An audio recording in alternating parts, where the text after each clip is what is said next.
একজন এইচআর এর কাজ শুধুমাত্র সকাল 9টা থেকে বিকেল 5টা নয়, কখনো কখনো রাতের ঘুমও ভেঙে যায় হঠাৎ ফোন কলের শব্দে। গতকাল রাতে এমনই একটি ফোন আমার জীবনকে নাড়িয়ে দিল। রাত প্রায় 2টা, ঠিক, এবং আমার সহকর্মী আমাদের রোগীকে নিয়ে ভিতরে যাচ্ছে।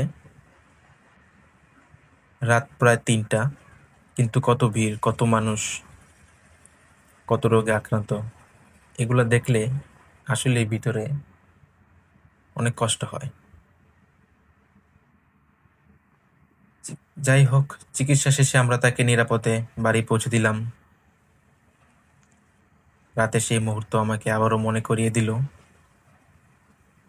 একজন এইচআর আসলে সব সময় মানুষের পাশে থাকার জন্যই কাজ করে। আমরা রওনা করলাম।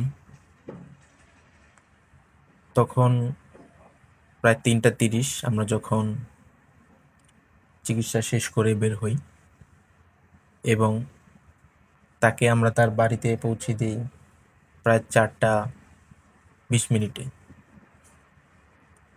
এই এগুলো শুধু আপনাদের কাছে শেয়ার করা হলো, যে আমাদের এইচআর সম্পর্কে কিছু ধারণা দেওয়া, যা আমি আপনাদের ব্লগ আকারে দিয়ে দিলাম।